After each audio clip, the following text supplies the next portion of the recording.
Hey everybody, today I am inside a Toyota BZ4X. This is the front-wheel drive version, so theoretically the faster charging model.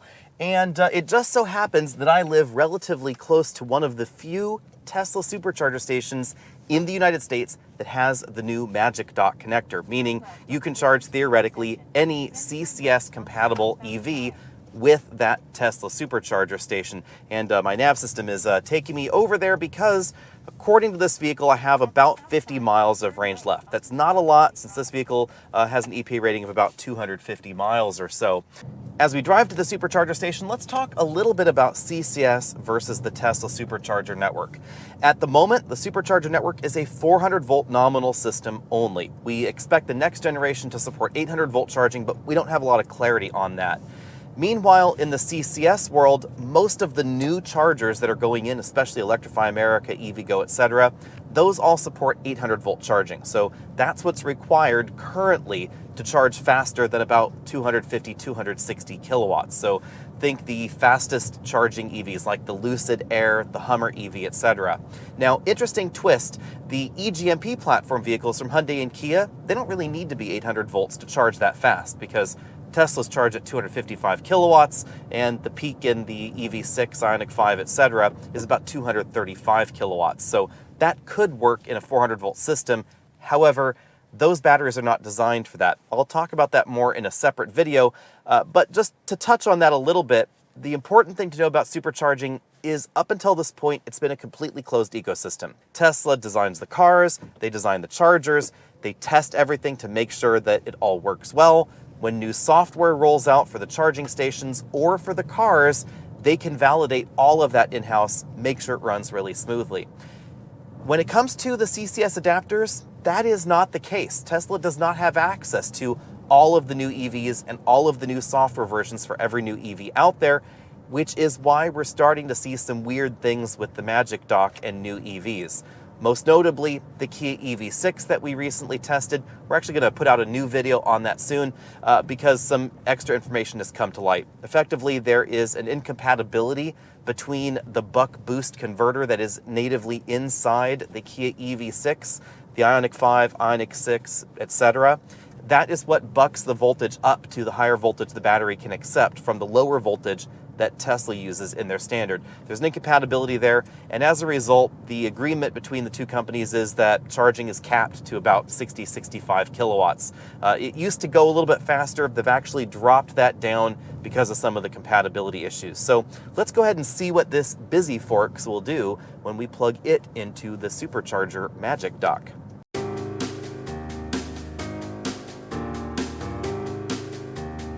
I've now arrived at the Tesla Supercharger station. We'll cover that in a little bit, but first we should talk about the Magic Dock itself.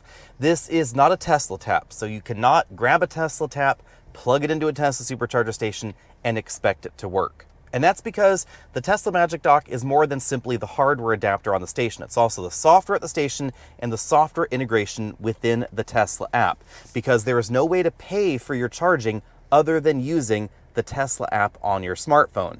Here's how it works. You load the Tesla app, you sign in with your account, or you create one, then you choose Charge a Non-Tesla. It will then show you the locations where you can do this, and there really aren't very many around the US, although there are a few more coming soon. In the Bay Area, there are just a few around. Let's click over here. You can see that there are 11 of 12 chargers available right there, but for instance, this one is the closest one to me. And this is very handy because there aren't very many high-powered CCS charging stations in and around Scotts Valley. So pretty darn nifty there. So basically I click on that. It tells me, busy times, etc. I just choose charge here. If I do that, it will then say get started. We move along. You can, choose the post number, tells you how to do it, basically gives you instructions. And then you can see the Magic Dock adapter right there. So first things first, let's talk about the parking situation. Like many EVs, the BZ4X has its charging plug up front rather than in the back like Teslas do, and that means this rather unfortunate situation here. Now, this has caused some confusion in previous videos I posted. Here's what's going on. That's a parking space. This is a parking space. But this is the only way to charge an EV in this situation if you have to back into it or get really close up front without occupying two spaces, because that's the triangle between the two spaces. So let's go take a look at things here. So this is post 4D. We'll need that in a bit. This is where the Magic Dock actually connects to the Tesla charging connector there. And then here is the charge door in the Busy Forks. So we'll go ahead and open that up. Then go back in, grab my phone here. We are at post 4D. So we choose that right here, 4D, unlock adapter. And then we push the handle in. See, actually pulled right out there. Then we just plug it right into the car, right like that. Then you check the status on the car and on the app. Because again, rather unfortunately, there is no screen for handling this kind of detail directly with the charge station. Let's see how this works here, if it will actually connect. It did take a while the last time I tried this with another vehicle. And you notice that is expected. It says right here, it may take up to 2 minutes to actually start charging with the Magic Dock connector. So let's go ahead and give it a while, see how this goes. In fact, I'll just go ahead and pop the camera down here so that way we can see how long this actually takes.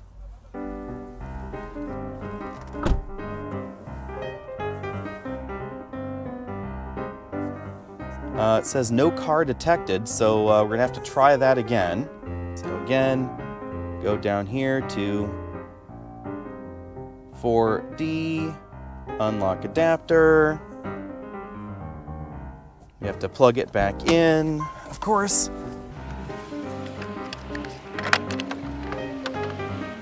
Which means we have to indicate the post number again, 4D, unlock adapter.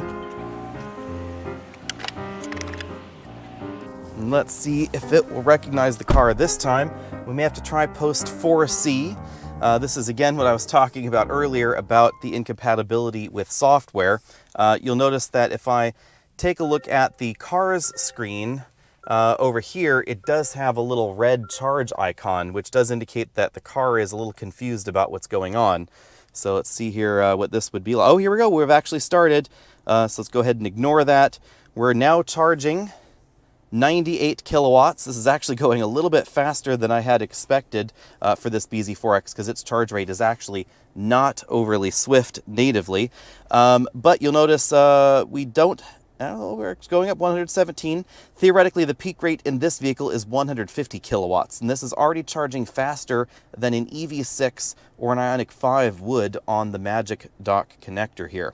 So you'll see it's 26% there. We also have this little screen up here telling us how long it's going to be until it's fully charged, 1 hour and 10 minutes. So definitely not an overly fast charging EV, but actually we're cooking along a little bit better than I had expected. The other thing worth noting is that if you want to stop the charge, you are supposed to do it with the app. You can also press the button on the handle and of course it will stop the charge, but you hit the stop charge button here and then it will describe the fees. You press to unlatch, you press the silver button that's actually on the handle. So if we go out here, take a look at the Magic Dock adapter, there's a silver button there. That's the latch for the CCS connector end. And then you plug the whole dock right in there. Now, some of you might be wondering, what happens if you try and park in the parking spot like a normal person? Well, let me show you.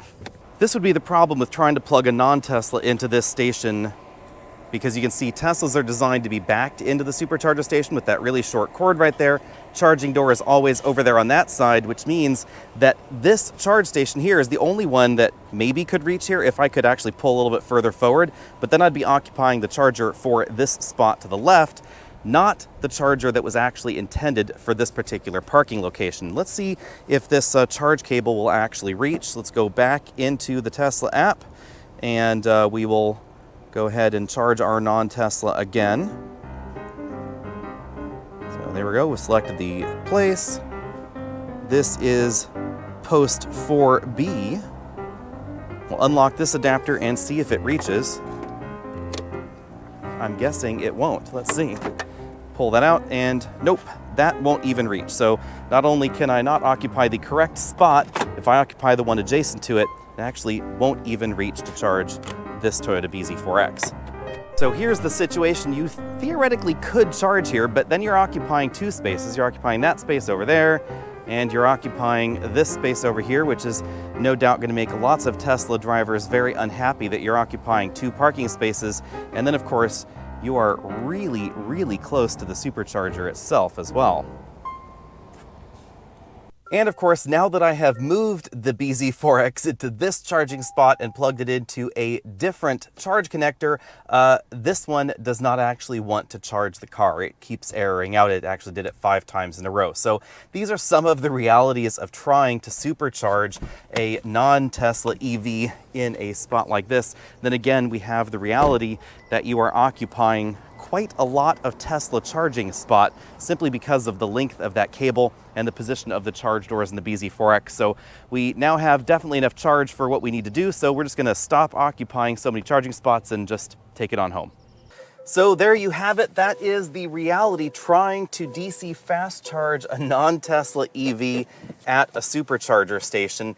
It can be a little bit awkward. I definitely got lots of eyes from Tesla drivers that were around, but some were just intrigued that you could actually do that at this supercharger station.